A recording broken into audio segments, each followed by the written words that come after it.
After a long day, the last thing I want to do is spend hours in the kitchen. So this 30-minute rotisserie chicken buffalo dip is absolutely perfect. What's up, y'all? It's your girl Brandy from Stay Snatched, and I'm back at it again with an easy, simple recipe. You can use this buffalo chicken dip for more than just a dip.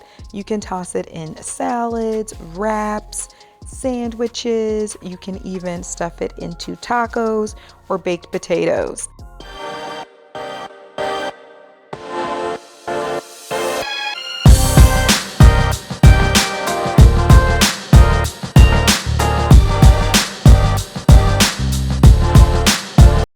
Let's get into these ingredients. I have a fully cooked rotisserie chicken here because this is an easy recipe, and most dip recipes are just naturally easy, but I'm definitely going to share some tips and tricks that I think is going to make this process just super smooth. If you're making this recipe for game day or for the holidays, it's really hands off. So it's a fully cooked rotisserie chicken. I'm going to be choosing from breast meat and some thigh meat. The breast meat I'm going to use for most of the meat in this recipe, but then the thigh meat has more fat and it's more tender and juicy. So I'm going to make sure I incorporate some pieces from that as well. And I can't remember if I just said it or not, but you can also use the fully cooked chicken that you can find at the grocery store that's kind of diced into those smaller chunks, or you can cook your chicken yourself. All of those options are going to work just fine for this recipe. And to kind of upgrade it from being just like a standard buffalo chicken dip, instead of just using cheddar, I also have some Gruyere and a little bit of mozzarella cheese here. And if you like cheddar, you can go full out cheddar. Just use any of your favorite cheese in this recipe. It's going to work just fine. I grated all of these myself. Super important. If you want a creamy texture, buy your cheese in grate form and then shred it up, grate it up yourself instead of the pre-bagged cheese. That's going to be coated in potato starch and it's not going to be as creamy. So if you want luscious, creamy dip, grate it yourself. Gruyere is going to get it creamy, so that's why I'm using that one. I also just love the taste and the flavor on it, and I'm adding just a little bit of mozzarella because that's going to give us a nice cheese pull. Anytime you're looking to dip that chip in some dip and pull back a lot, then you got to get some mozzarella in there. But again, use whatever you like. I have some buffalo sauce here. You can really choose how spicy you want this dish to be by the flavor of buffalo sauce you use. And so if you want something spicy, then go for spicy sauce. If you're looking for something mild, then go for mild sauce.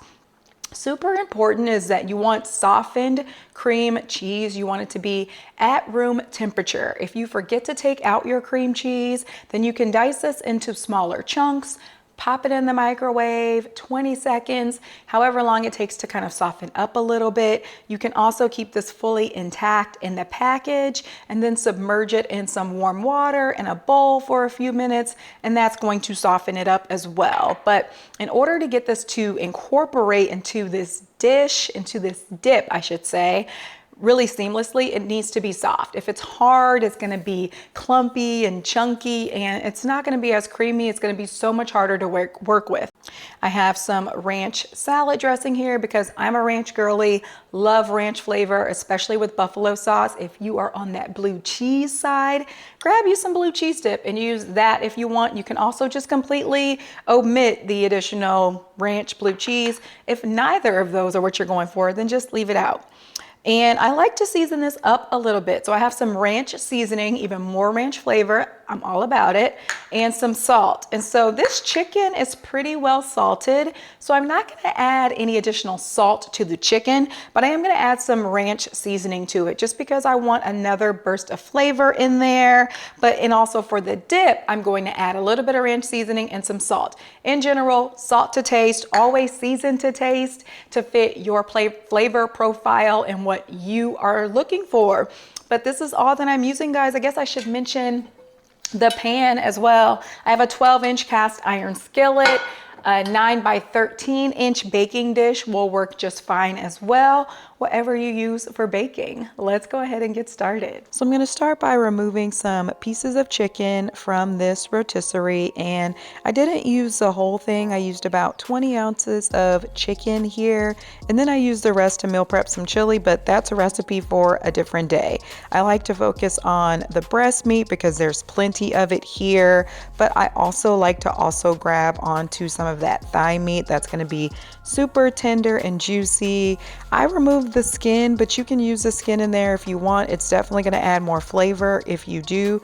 So it's just totally up to you on what part of the chicken you want to use and if you want to keep the skin on or not. So once I've removed that, I'll kind of shred the chicken. It shreds so easily because this was a pretty tender and juicy chicken. And then I'm going to add that chicken to a bowl. I'm going to add in some ranch seasoning here. I didn't add any additional salt because, like I mentioned earlier, this chicken is already pretty well salted, but I do want some ranch flavor. So I'm going to sprinkle that on and then toss to fully coat that. And then I'm gonna just add in all of the remaining ingredients. You can definitely dice that cream cheese up into smaller chunks to make it a little easier to incorporate. Then I'm gonna drizzle in my buffalo sauce along with ranch. Feel free to use blue cheese here if you like, if that's your bag, if that's your fave. And then I'm just gonna give everything a good mix.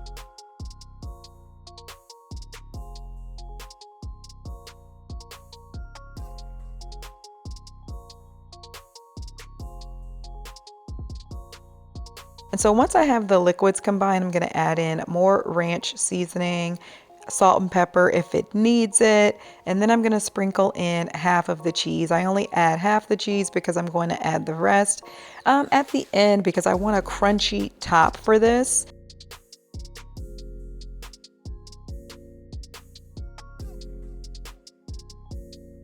Next, I'm going to add that dip to my baking dish, get it all nicely spread out, and then sprinkle on that remaining cheese.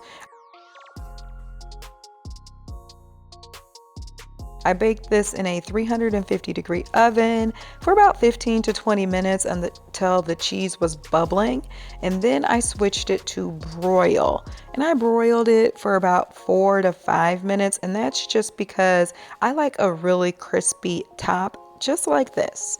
I want it to be bubbling, sizzling, and then have kind of a crunchy top exterior.